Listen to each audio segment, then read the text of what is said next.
We know it could happen to us, but we didn't know that that was the time it was going to happen to us. It's a local connection to a controversial traffic stop that's getting a lot of attention. A bus carrying a women's lacrosse team from a historically black university pulled over in Georgia under the pretext of a minor traffic violation. But team members say it turned into 25 minutes of being racially profiled. Good evening. Welcome to the 10 o'clock news. Neil McNeil here along with Katie Nordine.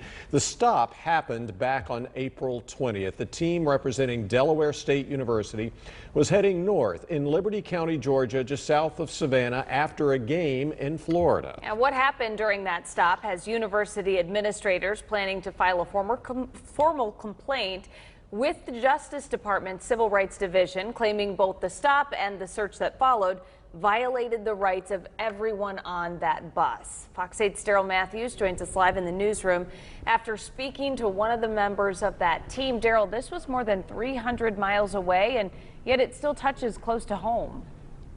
Yeah, Katie, one of those players, Hannah McMasters, is a rising sophomore on the team, born and raised here in Greensboro. She graduated as a lacrosse student athlete at Northern Guilford High before going to Delaware State. And although she wasn't physically on the bus because she was hurt, she says she was there in her teammates' spirit as everything happened, and she'll never forget it.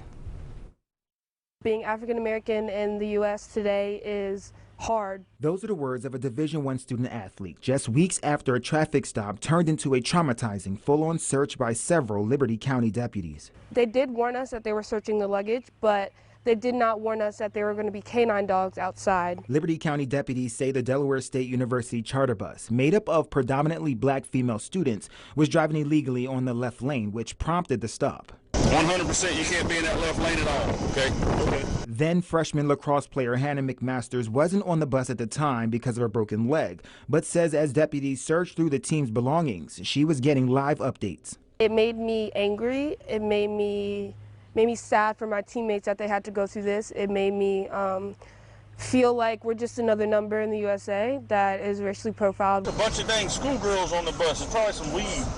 Maybe. You can see and hear right here a deputy putting on gloves, preparing to go through the team's personal items, including clothing and undergarments. The officer said that he had smelled narcotics or something of that nature. Mind you, we are a bus full of female, mostly 90% African-American athletes. At one point in the video, you see deputies point out an unmarked box, which turned out to be a gift from one of McMasters' teammates' family members. He claimed that it was some type of narcotic. He opened it, and it was just a dictionary. Just because it's in a white box doesn't really mean it's narcotics. McMasters says the search took about 25 minutes, but says it's 25 minutes she'll never forget. We want an apology because that was completely wrong of them. And it was a waste of both our and their time. According to Delaware State University President Tony Allen, there was nothing illegal found on the bus, and the university is working with the General Counsel, Delaware's governor, attorney general, and the Black Caucus throughout this investigation. The sheriff's office says the search happened because a K-9 that was already on the scene gave the alert, and the sheriff says he does not believe any racial profiling took place, and the stop is being formally reviewed. We're live in the newsroom. Daryl Matthews, Fox 8 News.